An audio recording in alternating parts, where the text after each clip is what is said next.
तो हेलो बच्चों, स्वागत है आपका आपके अपने YouTube channel maths by Abhishek sir में। तो बच्चों, आज के इस वीडियो में हम जानेंगे एनसीईआरटी गणित कक्षा 10 के प्रश्नावली 3.4 का जो है सवाल संख्या 1 का चौथा नंबर। बच्चों, तो इससे पहले हमने आपको अध्याय 1 और अध्याय 2 और प्रश्नावली 3.1, 3.2, 3.3 को बहुत ही अच्छे तरीके से आपको बताया है। उन सभी वीडियो का लिंक मैंने डिस्क्रिप्शन बॉक्स में डाल रखा है, तो आप वहां से जो है सभी वीडियो को देख सकते हैं बच्चों। तो चलिए स्टार्ट करते हैं आज के जो है सवाल संख्या 3.4 का सवाल संख्या 1 का चौथा नंबर। तो बच्चों, 1 नंबर में कह दिया था कि निम्न समीकरणों के युग्म को विलोपन तथा प्रतिस्थापन विधि से हल कीजिए। यानी हमें समीकरण 1 ये जो दिया गया, ये जो समीकरण 2 दिया गया है, इनको विलोपन विधि तथा प्रतिस्थापन विधि से सॉल्व करना है।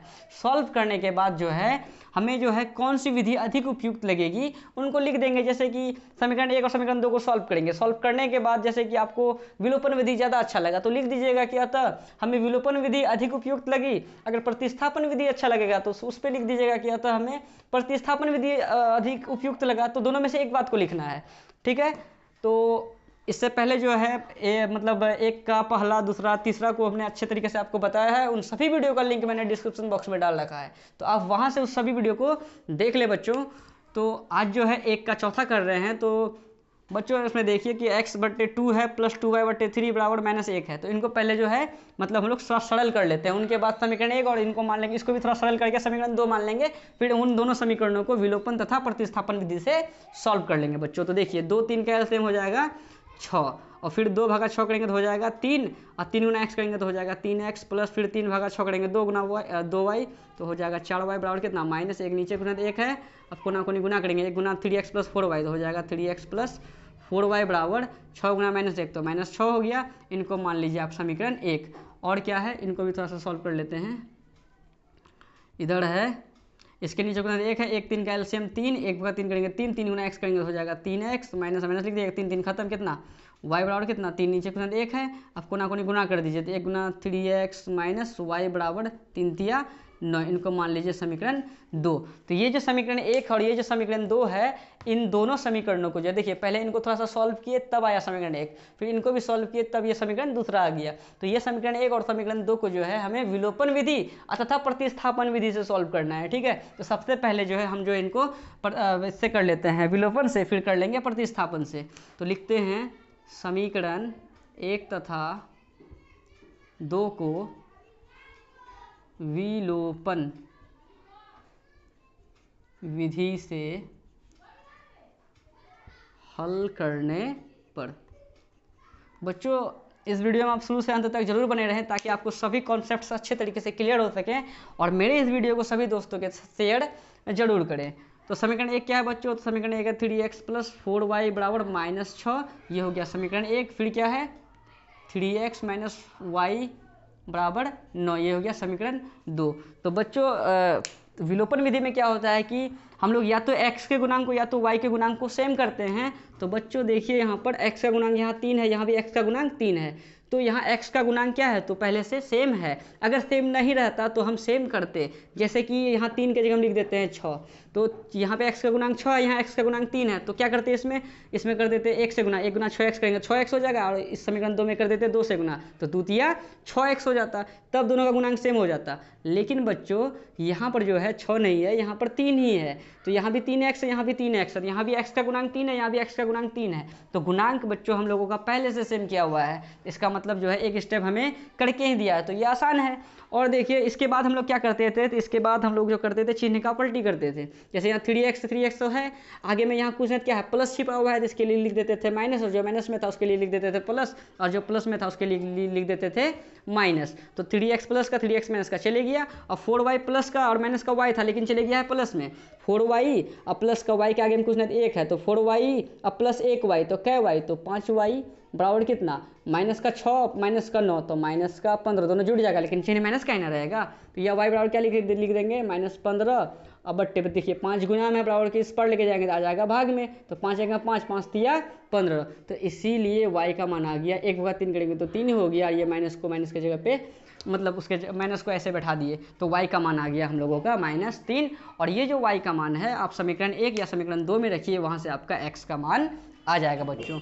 तो ठीक है, तो इनका मान जो है ना हम लोग समीकरण 1 में रख देते हैं। आपका मान समीकरण 2 में भी रख सकते थे, तो लिख देते हैं समीकरण अच्छा 2 लिख देते हैं, चलिए समीकरण 2 में y का मान रखने पर, अब समीकरण 1 में भी रख सकते थे, कोई दिक्कत नहीं था। तो समीकरण 2 क्या है, ये है 3x माइनस वाई बराबर 9। तो 3x का 3x लिख दीजिए, माइनस वाई की जगह हम लिख देंगे -3। तो बच्चों बताइए डबल चिन्ह एक साथ, तो एक में ब्रैकेट बराबर कितना 9। देखिए 3x का 3x लिख दिए, माइनस का माइनस लिख दिए, y का मान तो -3 था तो -3 लिखें, लेकिन यहाँ भी माइनस था यहाँ भी माइनस था, तो क्या कर दिए एक में ब्रैकेट लगा दिए, तो लिख देंगे 3x माइनस माइनस प्लस का 3 बराबर कितना 9, या 3x बराबर लिख देंगे 9 प्लस का 3 को उधर भेजेंगे माइनस का 3, या x बराबर क्या लिख देंगे 9 में 3 गया 6 और 3 गुना में है तो इधर आ जाएगा भाग में, 3 एकम 3 3 दूनी 6, तो इसीलिए x का मान कितना आ गया, x का मान 2 आ गया, y का मान -3 और x का मान 2 आ गया, तो लिख देंगे अतः x बराबर 2 तथा y बराबर -3। ये हमारा फाइनल आंसर है। ठीक है, ये विलोपन विधि से आया बच्चों। तो अब इसको जो है प्रतिस्थापन विधि से भी सॉल्व करेंगे तो हमारा आंसर जो है x का मान भी वही आएगा और y का मान भी वही आएगा। और बोर्ड एग्जाम के लिए बच्चों ये जो प्रतिस्थापन विधि है बहुत ही ज़्यादा इंपॉर्टेंट है, क्योंकि लगभग हर एक साल प्रतिस्थापन विधि और वज्रगुणन विधि से सवाल पूछा जाता है। तो वज्रगुणन विधि जो है बच्चों आपको 3.5 में बताएंगे, और अगर ऐसा सवाल दे दे कि समीकरण इतना और इतना को हल करें तो आपका मन आप विलोपन से करें या प्रतिस्थापन से करें या वज्रगुणन से करें या ग्राफीय विधि से करें, लेकिन अगर सवाल में ये मेंशन कर दे कि आप विलोपन विधि से सॉल्व करें तो आपको विलोपन से करना पड़ेगा, तभी आपको नंबर मिलेंगे। या आपको बोल दे प्रतिस्थापन विधि से सॉल्व करें तो आप प्रतिस्थापन विधि से ही सॉल्व कीजिएगा।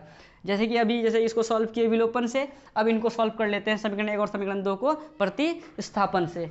ठीक है, तो अब जो है समीकरण 1 और समीकरण 2 को जो है हम लोग जो है प्रतिस्थापन विधि से बनाएंगे। इससे पहले जो है हमने इसको और इसको जो है विलोपन विधि से अभी जस्ट सॉल्व किया, तो आपको पूरा तरह से समझ में आ गया होगा कि विलोपन विधि से हम कैसे सॉल्व करेंगे इस आपको। अब जो है प्रतिस्थापन विधि से सीख रहे हैं। ठीक है, तो प्रतिस्थापन विधि में भी हमको जैसे विलोपन से अभी सॉल्व किए थे ना, थोड़ा इसको हल करके ये समीकरण 1 लाए थे ना, फिर इनको हल करके ये लाए ना, तो जैसे मतलब विलोपन के लिए ये दोनों लाए हैं वैसे ही प्रतिस्थापन के लिए भी हमें ये दोनों समीकरण निकालना पड़ता, तो हम उसको मिटाए नहीं, इसको रहने ही दिए।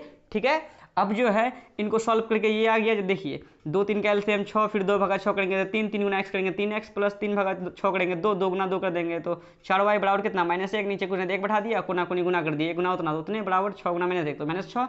ये हो गया समीकरण 1। उसी टाइप से x के नीचे में कुछ क्या है 1 है, 1 3 का एलसीएम 3, 1 भागा 3 करेंगे 3, 3 गुना x करेंगे 3x माइनस 3 भागा 3 करेंगे 1, 1 गुना y करेंगे तो y बराबर 3, नीचे कुछ 1 है, कोना कोनी गुना कर दिया तो 3x माइनस y बराबर 3 3 9। ये हो गया समीकरण 2। तो यहाँ तक तो आपको हमने पहले भी बताया और अभी फिर से बता दिया।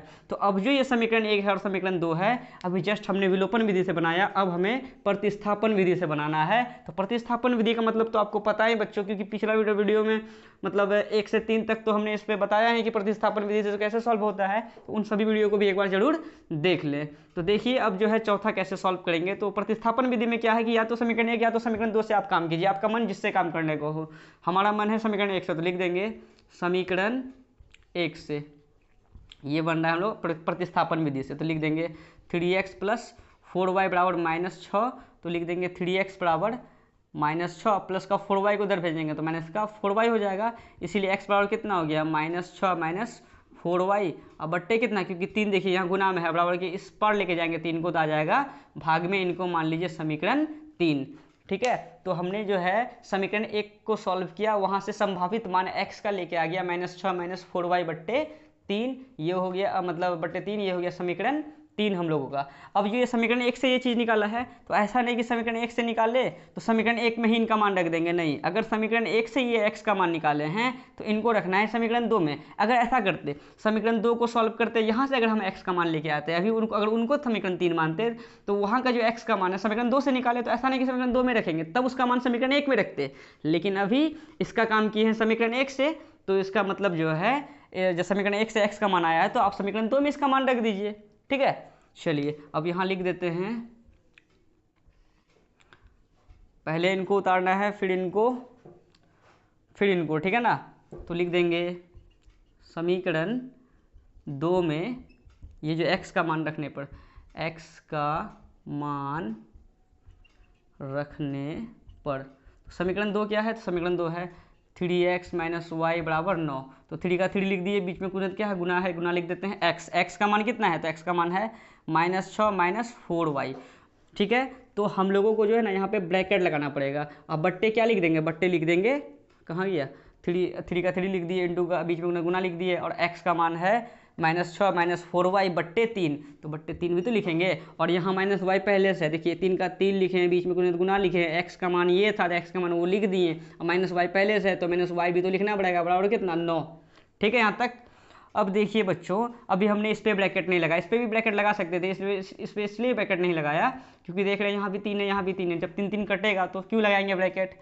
और उसके बाद यहाँ पर हम लोग ब्रैकेट क्यों लगाए, अगर ब्रैकेट नहीं लगाएंगे तो ये लगता है कि ये जो 3 है ना -6 के साथ में गुणाम है, लेकिन ये जो 3 है x के साथ में गुणाम था ना, तो x का जो भी मान होगा, जैसे x का मान -6 माइनस 4y है, वो दोनों के साथ गुना होगा 3। ऐसा नहीं कि सिर्फ जो है 3 -6 के साथ गुना हो गया तो हो गया, वैसा नहीं होगा। अगर वैसा करते हैं तो आप बिल्कुल आपका हिसाब गलत हो जाएगा। तो कभी भी जब x का मान रखिए या y का मान रखिए, अगर वो 1 से अधिक हो और बाहर में गुना करना हो तो उनको ब्रैकेट में लेना है, क्योंकि ये जो 3 है ना, इनके साथ में भी गुना होगा, इनके भी साथ में गुना होगा, क्योंकि 3 का 3 लिख दिया और x का गुणांक तो हमें पता ही है कि मतलब x का जो मान है उसको लिख दिए, और हम लोगों को पता है कि 3 और x के बीच में गुना है, तो 3x का जो भी मान होगा वो सबके साथ में गुना होगा, इसलिए हम लोगों को ब्रैकेट लगाना पड़ता है। बटे 3 भी लिख दिया, 3 का 3, इसका x का मान धर दिया यहाँ पर, -y का -y बराबर कितना 9 लिख दिए। अब ये 3 3 क्या हो गया, तो 3 3 खत्म हो गया। तो यहाँ क्या बचा, तो यहाँ बच गया -6 माइनस का 4y बराबर, उधर कितना बचा है, अच्छा -6 माइनस का 4y और माइनस का y भी तो है, लिख देते हैं माइनस का y बराबर कितना, नीचे तो खत्म हो गया, बराबर कितना 9। अब देखिए माइनस का 6 को उधर भेज दीजिए तो प्लस का 6 हो जाएगा, तो माइनस का 4y आ गया, हमको उधर क्या है 1 है, तो माइनस का 4y और माइनस का 1y तो दोनों जुड़ जाएगा, तो माइनस का हो जाएगा 5y, लेकिन चिन्ह माइनस का ही रहेगा ना, बराबर कितना 9, और माइनस का 6 को उधर भेज दीजिए तो हो जाएगा प्लस का 6। या लिखते चलना है हम लोगों को। अब बताइए, या y बराबर क्या लिखेंगे, 9 6 15, ठीक है, -5 गुणाम है, अगर बराबर के इस पर आएगा तो आ जाएगा भाग में। अब कई बच्चे सोचते होंगे कि माइनस जो है बराबर के उस पर लेके गए तो माइनस तो प्लस होता है ना। बच्चों ठीक है, माइनस अगर बराबर के उस पर जाएगा तो प्लस होगा, लेकिन अगर गुना से भाग में आता है ना तो वो अपने चिन्ह को लेके आता है साथ में, वो बदलता नहीं है। अगर ऐसा रहता है, जैसे ऐसा रहता है -5 प्लस x बराबर 10 रहता, बोलते हैं x का मान निकालिए, तो लिखते x बराबर कितना 10, माइनस का 5 को उधर भेजते तो प्लस का 5 होता, ठीक है, तो इसलिए x का मान कितना हो जाता है 10 5 15। लेकिन जब ऐसा कर दे -5x बराबर लिख दे 10, तो क्या करेंगे, x बराबर क्या लिखेंगे 10, अब -5 गुना में इधर आ जाएगा भाग में, तो 5 एकम 5 5 दूनी 10, तो हो जाएगा 1 होगा 2 2, माइनस का माइनस चिपका देंगे।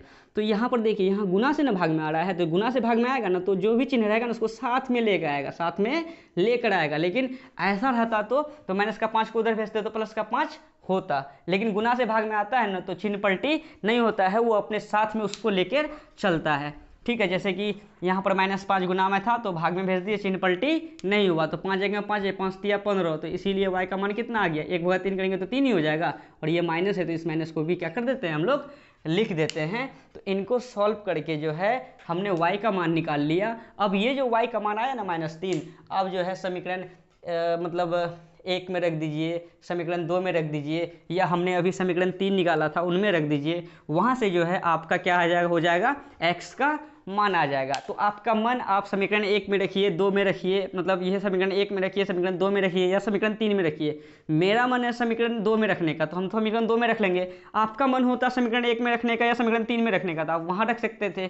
वहाँ रखने के बाद जो है आपका x का मान आ जाएगा। चलिए, हमारा मन है समीकरण 2 में रखने का, तो लिख देंगे समीकरण 2 में y का मान रखने पर, तो समीकरण 2 जो है उसको लिखते हैं क्या है, समीकरण 2 है 3x माइनस वाई बराबर 9 है, ठीक है। चलिए 3x लिख दीजिए माइनस वाई, वाई के जगह हम क्या लिखेंगे, तो y का मान है -3, यहाँ माइनस तो पहले से है और y का मान भी माइनस में है, तो ये माइनस इसके लिए, y का मान -3, डबल चिन्ह एक साथ में, तो एक में ब्रैकेट बराबर कितना 9, ठीक है। चलिए ये सब तो हल है ना, 3x माइनस माइनस प्लस का 3 बराबर कितना 9 हो गया, या 3x बराबर लिख देंगे 9 प्लस का 3 को उधर भेजेंगे तो माइनस का 3 हो जाएगा, ठीक है।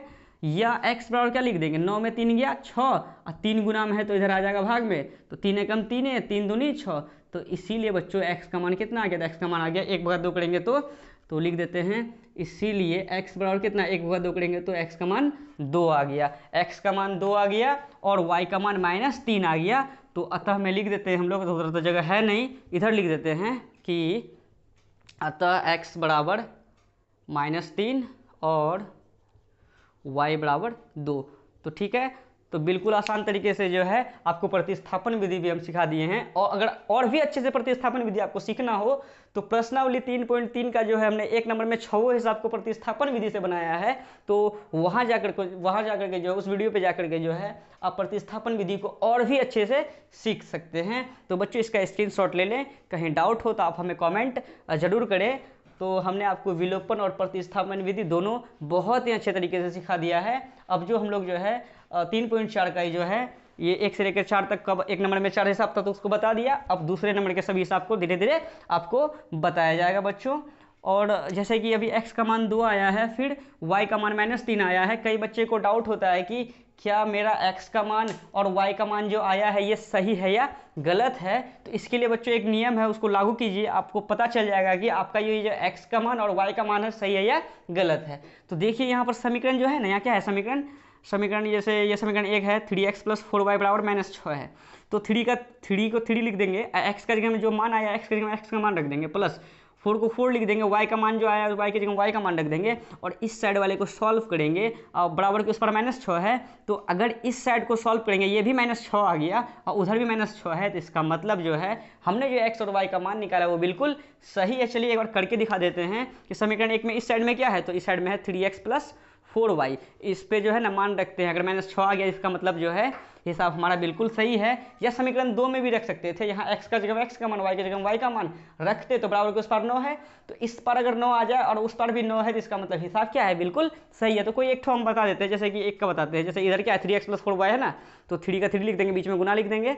x का मान कितना आया, तो x का मान 2 आया तो 2 लिख देंगे, प्लस 4 × y का मान कितना आया है, तो y का मान आया है बच्चों y किधर गया y, ओ भाई y, हाँ y आया है -3 तो लिख देंगे -3। तो कितना हो गया 3 दूनी 6 प्लस माइनस 4 तिया 12, 6 में तो 12 जाएगा नहीं, 12 में 6 घटाएंगे कितना हो जाएगा 6। बताइए 12 बड़का 6 बड़का, तो 12 के आगे किसका चिन्ह है, माइनस का, माइनस चिपकाएंगे तो आ गया -6 और उस साइड में भी -6 था। तो इसका मतलब जो है हमारा जो हिसाब है बिल्कुल राइट है, कहीं कोई दिक्कत नहीं है। तो आपको किताब से आंसर मिलाने का भी जरूरी अब नहीं पड़ेगा, क्योंकि अब जो है समझ गए हैं कि कैसे आंसर हम लोग मैच करते हैं। ठीक है बच्चों, तो आप इसका स्क्रीनशॉट लें, अगर कहीं डाउट हो तो आप हमें कमेंट जरूर करें बच्चों। तो बच्चों अगर आपको कक्षा 10 का कंप्लीट मैथ फार्मूला चाहिए तो आप मेरे टेलीग्राम चैनल से जुड़ सकते हैं, जिनका लिंक मैंने डिस्क्रिप्शन बॉक्स में डाल रखा है।